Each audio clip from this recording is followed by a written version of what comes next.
Indo-British Advanced Pain Clinic, నొప్పి మాయం surgery దూరం. For appointments 9155515563.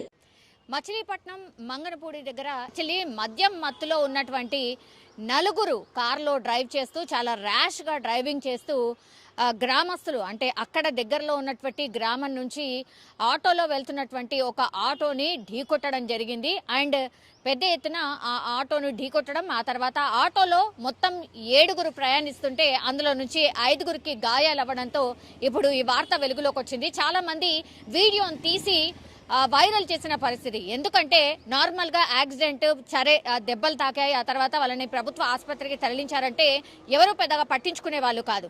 కానీ ఆ యువకులంతా కూడా సాఫ్ట్వేర్ కి సంబంధించిన ఉద్యోగులు, ఢిల్లీలో సాఫ్ట్వేర్ లో ఉద్యోగాలు చేస్తూ ఉంటారు.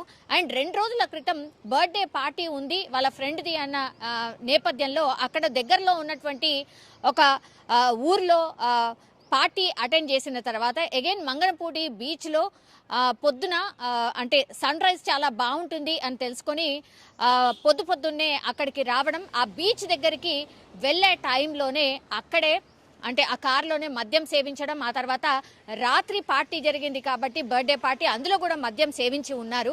సో ర్యాష్గా డ్రైవింగ్ చేస్తూ అక్కడ అంటే మంగనపూడి దగ్గర ఉన్నటువంటి ఆ విలేజ్ ఆ రోడ్లో ఎక్కడైతే ట్రావెల్ చేస్తున్నారో అక్కడ ఒక ఆటోను ఢీకొట్టడం జరిగింది. అండ్ ఢీకొట్టిన తర్వాత కూడా అందులో నుంచి 2 యువతులు అందులో ట్రావెల్ చేస్తూ ఉన్నారు. సో ఓ యువతి బయటకి దిగి ఎప్పుడైతే ఆటో వాళ్ళు ఏం డ్రైవ్ చేస్తున్నారు, ఎట్లా డ్రైవ్ చేస్తున్నారు, కనీసం కనిపించట్లేదా అని వాగ్వాదం చేసినప్పుడు అందులో నుంచి ఒక యువతి దిగడం, ఆ తర్వాత అసభ్యంగా పదజాలంతో మాట్లాడడం, ఏమవుతుందో చూసుకుందాం, అసలు ఏమైంది మీకు, ఏమన్నా చచ్చిపోయారా ఏంటి, ఇట్లాంటి మాటలు మాట్లాడడంతో పూర్తిగా అక్కడ ఉన్నటువంటి ఆటోలకు సంబంధించిన వాళ్ళు దిగి వాళ్ళని ఆపే ప్రయత్నం చేశారు, నిలువరించే ప్రయత్నం చేశారు. అండ్ ఆ రోడ్లో ట్రావెల్ చేస్తున్న వాళ్ళు కూడా పూర్తిగా అందరూ దిగి అసలు ఏం మాట్లాడుతున్నావు, యాక్సిడెంట్ చేయడమే కాకుండా ఈ దబాయించడం ఏంది అని ప్రశ్నించడంతో పెద్ద ఎత్తున గొడవ జరిగిన పరిస్థితి. అండ్ యువతి మనకి ఎవరైతే కనిపిస్తున్నారో ఆమె పరుష పదజాలంతో అసలు వినకూడని మాటలు మాట్లాడుతూ అత్యంత దారుణంగా మాట్లాడినటువంటి సిచ్యువేషన్ కనిపించింది. దీంతో గ్రామస్తులు కావచ్చు, అక్కడ యాక్సిడెంట్ చేసిన తర్వాత ఆటోలో గాయపడిన వాళ్ళు కావచ్చు, ఆ యువతిని పూర్తిగా నిలువరించే ప్రయత్నం చేయడం, ఆమెను క్వశ్చన్ చేయడం, అసలు నడవండి పోలీస్ స్టేషన్కి అనడంతో ఆమె ఇంకా వాళ్ళని రెచ్చగొడుతూ పూర్తిగా పోనీ నువ్వు కారు పోనీ, ముందుకు పోనీ, ఏమవుతుందో అది చూద్దాం, చచ్చిపోతే చచ్చిపోయారు అనేటువంటి మాట మాట్లాడడం మనం స్పష్టంగా వింటూ ఉన్నాం. దీంతో ఇంకా కూడా కోపంగా పూర్తిగా ఆ యువతి మాట్లాడిన తర్వాత ఈ గ్రామస్తులందరూ కూడా పోలీస్ స్టేషన్కి వీళ్ళందరినీ తీసుకువెళ్లే ప్రయత్నం చేయడం, పోలీసులు అక్కడికి రావడం, ఇదంతా కూడా జరిగింది. అప్పుడు ఆ రోడ్లో ట్రావెల్ చేస్తున్న ఈ పరిసర ప్రాంతాల గ్రామస్తులు కూడా పూర్తిగా ఈ అమ్మాయి కావచ్చు, లేదంటే ఈ 4 జర్నీ చేస్తున్నటువంటి కార్ని నిలువరించారు. పోలీస్ స్టేషన్కి వెళ్లే వరకు వదిలిపెట్టలేదు.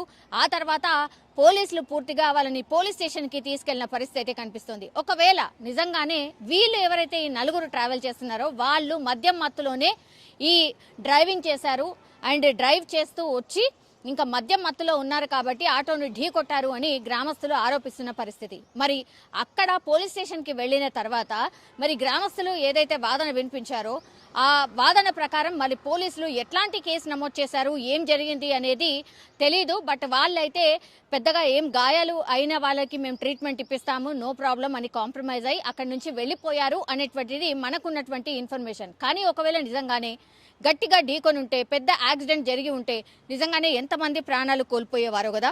అండ్ మద్యం మత్తులో ఈ యాక్సిడెంట్ జరిగినట్టు స్పష్టంగా తెలుస్తోంది. మరి వీళ్ళ మీద ఏమైనా చర్యలు తీసుకున్నారా లేదా?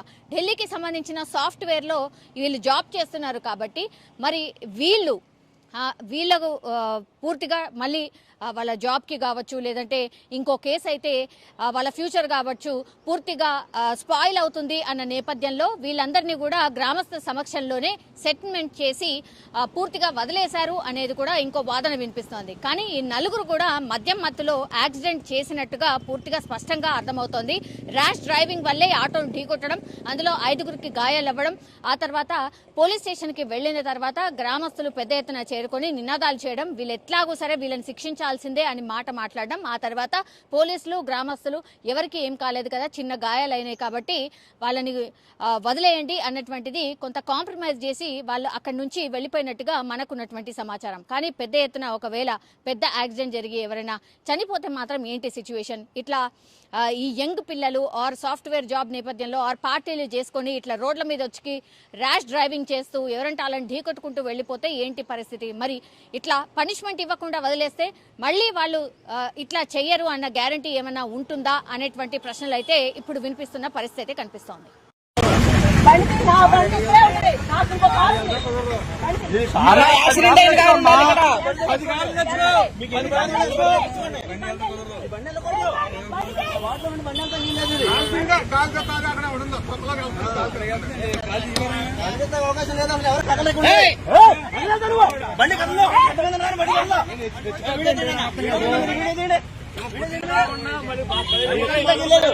కదలవద్దు బండి బండి కదలలేదు.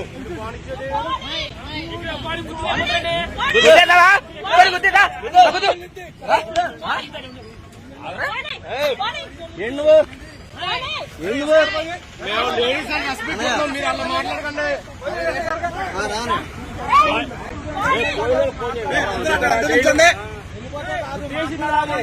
రాజు మాట్లాడుతున్నారు.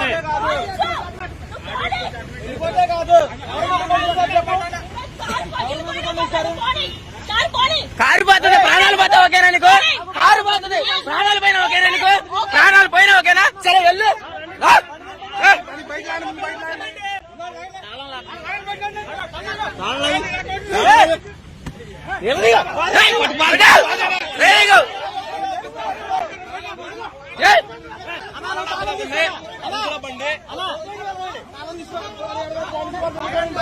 టైర్ కోసి పడతాంలే మాత పూసుకున్నా మంట.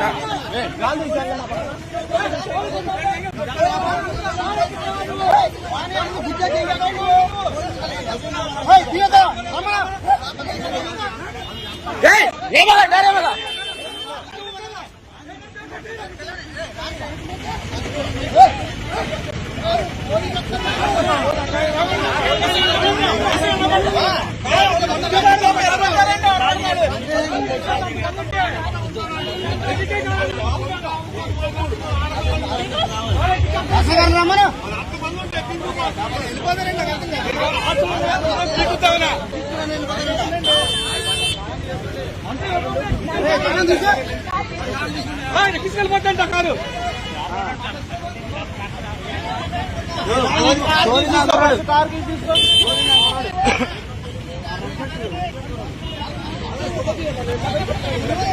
తప్పులైనప్పుడు ఉండగా తప్పులైనప్పుడు ఎక్కిచ్చేస్తావా? అది అడ్డంగా